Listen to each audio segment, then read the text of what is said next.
আমাদের এই শিক্ষকতা জীবনে আমরা ঢাকা বিশ্ববিদ্যালয়ে যে আমি 95-এ জয়েন করেছি, ওই আজ পর্যন্ত তো আমি একটা ফ্ল্যাট কিনতে পারিনি, আমি একটু থাকার মতো জায়গা তৈরি করতে পারিনি। তো আমাদের একমাত্র ভরসা থাকে রিটায়ারমেন্টে যাওয়ার পরে আমরা এককালীন এই টাকাগুলো পাই, আমরা ছোটোখাটো একটা অ্যাপার্টমেন্ট কিনে আমরা যাতে একটু সুন্দর মতো বসবাস করতে পারি, সেই জায়গাটায় হাত দিয়ে ফেলেছে। এবং শিক্ষকদের চাকরির বয়স সীমা হচ্ছে 65 বছর ঢাকা বিশ্ববিদ্যালয়ে।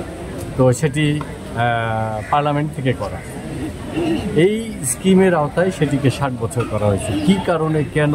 আমরা যারা স্টেক হোল্ডার আছি, আমাদের সাথে কোনো রকম আলোচনা, কোনো রকম পরামর্শ, কোনো রকম মতামত গ্রহণ ছাড়াই তারা এটি চাপিয়ে দিয়েছে আমাদের উপর। এটি তো গ্রহণযোগ্য নয়।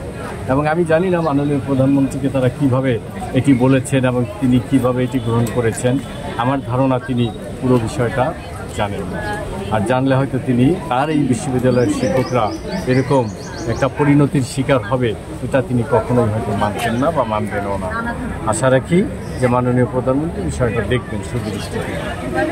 আরেকটি যে বিষয়টা হচ্ছে যে আমরা আজকে কেন রাস্তায় দাঁড়াবো? শিক্ষকরা ক্লাসে যাবে, শিক্ষকরা পড়াবে, পড়বে, গবেষণা করবে এবং আমরা স্টুডেন্টদের ক্লাস পরীক্ষা নিব। সেই জায়গা বাদ দিয়ে আজকে আমাদের এই আন্দোলন তো আজকের না, এই আন্দোলনটা তো আরও 3 মাস 3.5 মাস আগে থেকে আমাদের চলমান রয়েছে। আমাদের কখনোই কোনো একটি সংগঠন থেকে, সরকারের কোনো একটা পর্যায় থেকে আমাদের সাথে আলোচনা করতে আসেনি বা আমাদের মতামত তারা নেয়নি। তো আনফর্চুনেটলি আজকে আমাদেরকে এই জায়গায় এসে দাঁড়াতে হয়েছে, কারণ আমাদের আর কী বলবো, দেয়ালে পিঠ ঠেকে গেছে আমাদের। সো দ্যাট এই জায়গা থেকে আমাদের আর বের হওয়ার কোনো সুযোগ নেই। আমরা দাবি আদায় করেই ইনশাল্লাহ আমরা আবার ক্লাসে ফিরে যাব, এটি আমি মনে করি। এবং মাননীয় প্রধানমন্ত্রী আমাদের এই বিষয়টা অনতিবিলম্বে সুদৃষ্টি দিয়ে তারা আমাদের প্রতি সুবিচার করবেন বলে আমি বিশ্বাস করি।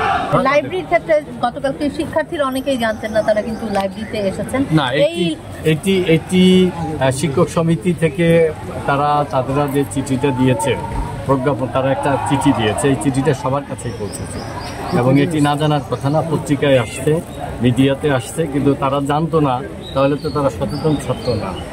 এবং তারা অবশ্যই জানতো, জেনে শুনে তারা এসে আমার এই লাইব্রেরির ক্ষতি করেছে।